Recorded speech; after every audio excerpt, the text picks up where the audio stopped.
Alabama, they got a great team. They're really, really hard preparation. Our coaching staff in preparation, we have more discussions and debates about if we do this, they'll do that, and if we cover it this way, then they'll do that. And that's what makes them so good offensively and such a dangerous team. We had an advantage on the inside, obviously, with Jalen Williams and Janai Broom, and we got that ball. We were able to handle any of their perimeter pressure and be able to get the ball in a certain situation where we could get it tight catches, and then they obviously just fouled us. It wasn't. We took advantage of that, and again defensively, I thought the kids did a phenomenal job with a very, very difficult scout, and I thought our coaches did an outstanding job, in the preparation. I felt like going in this game was clearly the biggest regular season game we've had this year, because if Alabama gets this one, they're 2 games up on us, and we're probably not in the championship race, and we'd like to still be in it. And so we put ourselves in a position where, at least we're still in it. Crowd was amazing. The environment was tremendous. ESPN goes to a lot of great buildings, a lot of sellout crowds. This place is different. All right, Johnny. Hey, Coach, on a day he was honored for 1,000 career points. Jalen Williams has a career high 26. He only did it with 1 3. Can you just talk about how efficient he was all night? Well, he is, great with his back to the basket. Both he and Janai are able to score, over that right shoulder, left hand. There's no special scouting report on it. They can. And I thought we ran good action to get them guys close touches. And they were both, able to score through contact. And Jalen they're both very unique, because we were able to switch and guard Alabama's guards with our bigs. And then our guards did a decent enough job of not getting overwhelmed by their athletes and when we switched out. So, I thought the fact that we only turned the ball over 5 times too and got the ball where we wanted to get it was really, really important. Ariel. Coach, the way that Trey was able to command the ball tonight and be a leader on the court, how have you seen his confidence grow over the past couple of games? He obviously, the road trip to Mississippi State and Alabama, Jalen didn't play very well. He recognizes that he's one of our best players and one of the better players in the league. And so if we're gonna win, he's got to be able to deliver. And I think he really has. He's kept his focus, and he's got such a great. Both Janai and Dylan, except both Janai and Jay Will, have got that inside-out dimension, offensively and defensively. They can guard inside, they can guard in the perimeter, they can score inside, they can score in the perimeter, and they're good passers. I did at the beginning of the year, I did talk about the fact that I thought we had pretty good front line. I want probably, if you look me up, would say I think we have one of the better front lines in our league. I think I said that. Didn't get a lot of talk about it. I think Jalen Williams and Janai Broom could get some discussions about front lines in the country right now. All right, Ferg, and then Matt Cohen, and then we'll get to this side of the room. Bruce, what did you think the difference was for y'all defensively in this game compared to the first matchup y'all had, especially that first half y'all had in Tuscaloosa? Well, I mean, they made some really, really tough shots, and it was more than Sears. Griffin made 4. He made 4 again tonight. Plays well against us all the time,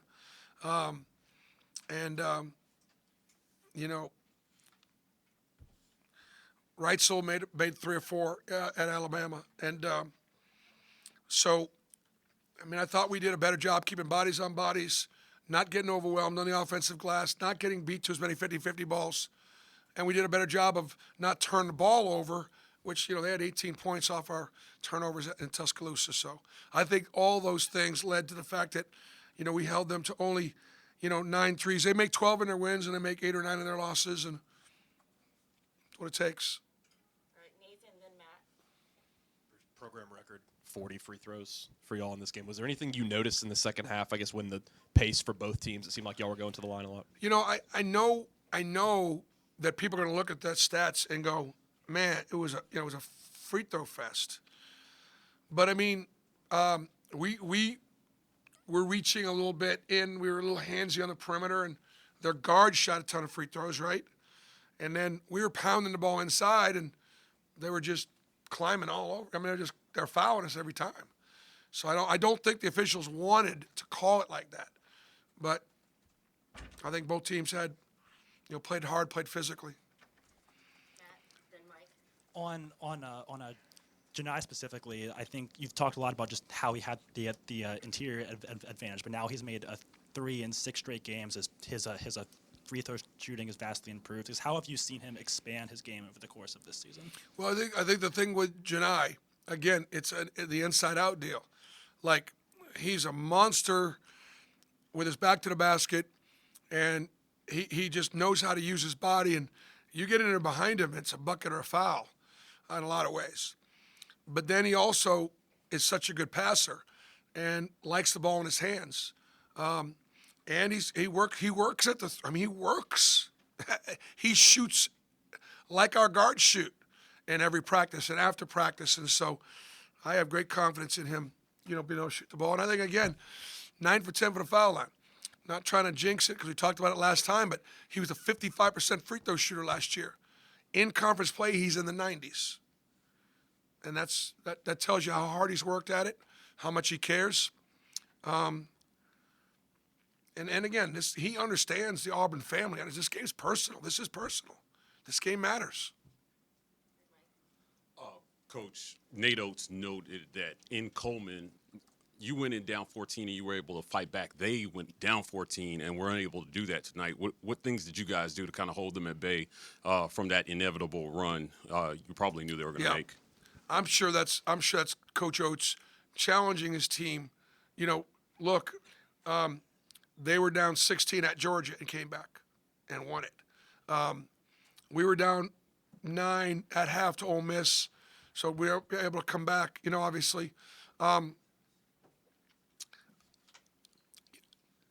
think. Look, our ability to just sort of be able to switch out and having our bigs be able to guard in the perimeter and our guards be able to guard the inside is something that maybe bothers them. They still scored 81 points. So I think the fact that we just continue to guard them and hung in there on the offensive, with rebounding. Yeah, Bruce, did you anticipate Alabama going with a smaller lineup, and what was your reaction when you saw that at times? Did not anticipate Griffin starting at the 4, but I can understand why Coach would want to do that. Just take care of the ball on the road, right? And so, and then the only thing we could do then is just try to pound it inside. But I'm sure, again, on the road. And Rylan Griffin's always played well, and he played well against us tonight. Offensively, it makes them better.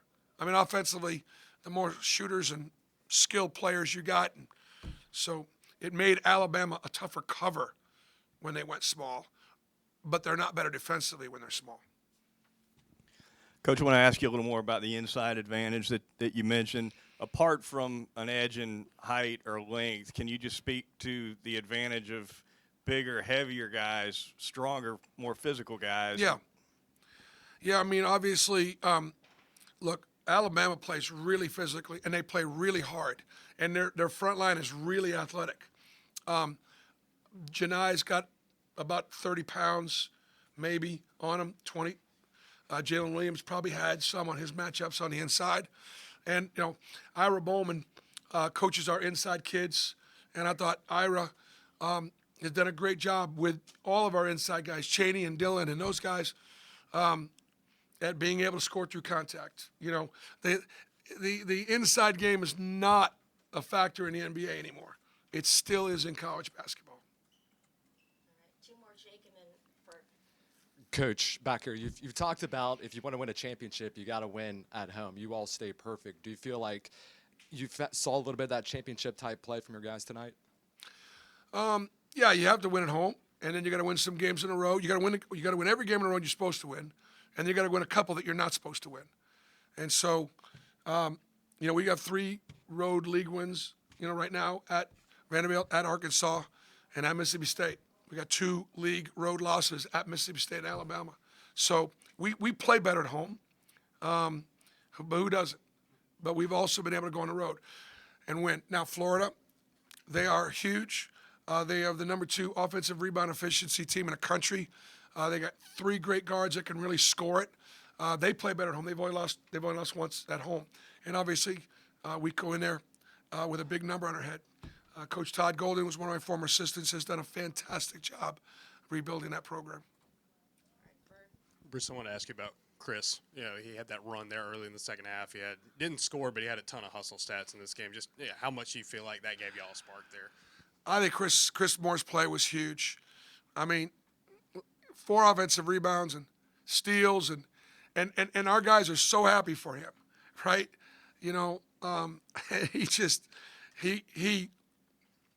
he plays with great effort, plays really unselfishly, great physicality, and it was wonderful to see our team really happy for Chris. It was fun to see Chris, and then we kept him out there too. I remember there was a time for Chad Baker to get a rotation. He said, nope, keep Chris in there. All right, thanks, Coach. Okay, thanks. All right, if you guys need to go, Coach is going to exit, and then we're bringing in our 2 players